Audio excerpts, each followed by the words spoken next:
Hi, in this video we're going to be covering the surprising cause of blocked chakras. It's not what you're thinking, and I'm sure that the answer will actually surprise you. I'm Kelly, I'm from spiritualawakeningscience.com, and I help people like you who are going through awakening and moving forward in your spiritual growth to move through that challenging process and make the whole process much easier. And we're doing a little bit of that today with this video. So we're talking about the cause of blocked chakras. So to understand that, first of all, we need to cover a basic. What the chakras actually are. The chakras are your main energy centres of the body. Now, there are mainly considered to be seven, down the length of the spine. These chakras exist and they keep us in balance. That's what they're there to do. However, we do have extra chakras.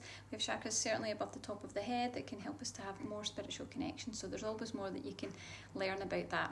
But that's basically what the chakras are. It's all about keeping balance for our spiritual and psychic health.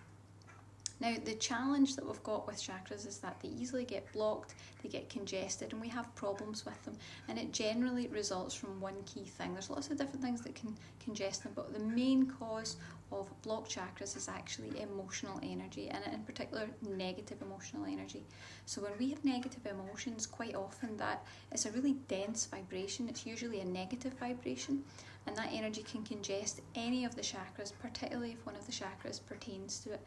So let's say, for example, you had trouble speaking up and you felt angry or upset because you couldn't really say what you wanted to say. You're probably going to find that your throat chakra gets congested or gets blocked as a result of that, just because of where the energy is actually sitting. Now, where that emotion and energy comes from is a question. Now, it can come from lots of different sources. I can see Amanda's joined us. Hi, Amanda, good morning to you too. It can come from lots of different sources. Now, it could just be that you go through your daily life and you're coming into contact with people who have got a lot of emotional baggage with them. Maybe they've been in some conflict recently. Maybe they've got some problems in their friendships or their relationships or whatever else is going on for them. They've got stress. We as light workers tend to kind of soak that up. We do tend to soak it into our energy field, and we take on a lot of that energy. So that's one place that you could get it. You can get it from other people. You can also get it from just being in a room or being in a place where there's been a lot of negative energy.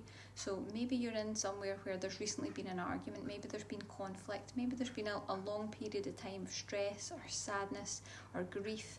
And you'll tend to kind of soak that into your energy system, and it does start to cause congestion. Now, the interesting thing about all these different emotions that can block the chakras is that it could be just from your daily life. You might be feeling stressed, you might be feeling anxious, there may be other things going on, and that can block and congest your chakras. But it can also be from past lives. So you could have had an experience in a past life where you've had a really intense emotion that was not expressed and wasn't released from the energy system, and it's been carried over into this lifetime. That's something that we see quite often, is that you can get blocks with particular chakras really as a result of a past life energetic injury, so to speak. And these things kind of they carry on with us lifetime after lifetime, and it can cause a lot of problems. So that's really where this is all coming from. It's all about the emotional energy. It's about stress energy, anxious energy. Any sort of negative emotion is what's going to congest the chakras. They can be congested by other things, but it's about that psychic information that is of a dense vibration, and it kind of slows everything down. It makes the energy system sluggish, throws us out of balance, and makes us generally feel off. The other problems we've got with it is that it can cause blocks in chakras that you really need to be working at full capacity, like the third eye, your psychic chakra, or your crown chakra, which is your connection to source. If these things are blocked and congested, you're going to find it really difficult to have clear intuition, to be able to trust your intuition, to get information regularly, and to really have clarity in the information that comes through. It can be very, very difficult. So let's talk about the number one way to clear them. If you want to clear your chakras, the best thing that you can do is get that negative emotional energy out of the chakra. And the best way to do that is to work on the level that the chakras exist. The chakras exist on the energetic level. So you want to be using energy to meet them where they're at and to really ensure that it is effective. There are lots of other techniques that people use. Some people use incense, some people use essential oils. There are sounds and different beats and things that you can listen to, music that you can listen to, that will do these things for you. However, what I will say is that you'll find that you have to keep going through the process over and over again. They don't last long term. So they'll clear you maybe for a day and you might feel a little bit better, but generally you'll find the next day you'll get up and the congestion's back and the problem's still there. And that is a problem. The best way to tackle this stuff is to deal with it using energy healing.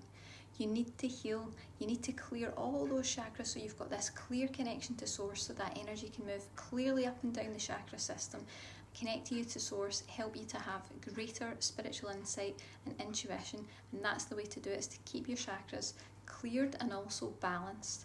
So you want to be using energy healing to do that. That's the best way to do that. And if you're wondering where to even start or how you would do that, it's actually really simple. We've got a special 3-step system that we teach in our free masterclass, which I'm going to link to below, and you can check that out.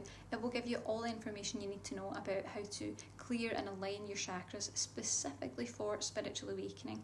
So with a mindset towards getting you further on your ascension pathway and really boosting your spiritual growth in a big way. It's really impactful stuff, and it's key things that we need to know as sensitive light workers to keep ourselves in balance. We must practice good chakra health. We have to look after our chakras. It's very, very important. So you can take a little look at the link below and check out that masterclass. You won't regret it. It's really, really great stuff.